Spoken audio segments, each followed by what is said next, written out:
Čo je? Čo tu hľadáš? Prečo nie si v kostole ako ostatní? Do kostola chodia len detičky. Ja som už veľký. Aha, prepáč, máš pravdu, prepáč. Modlia sa 40-hodinovú pobožnosť. A to je čo? To vymyslel Don Filipo. 40 hodín sa modlia bez prestávky, bez jedla, bez spánku. Teraz sa modlia za pápeža. Čože? Čo?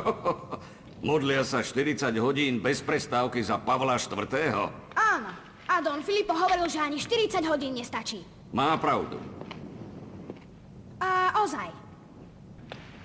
Tá rozprávková krajina naozaj existuje? Nech sa prepadnem, ak to nie je pravda. A kde? Na ostrove Krásnom. V krajine Baskov.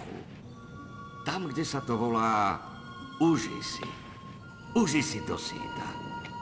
Krajina skutočného blahobytu. Kde kto viac spí, viac zarobí.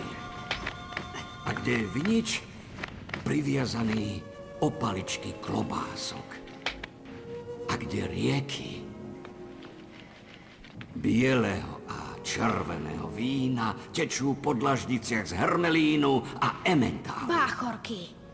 A múry domov sú pokryté mozaikou z voňavej lazane. A strechy sú z lineckého cesta a farebných sklíčok. A na nich obložené misy. A na vrchu tvarohová pena. Kedy tam pôjdem, majstre? Poď.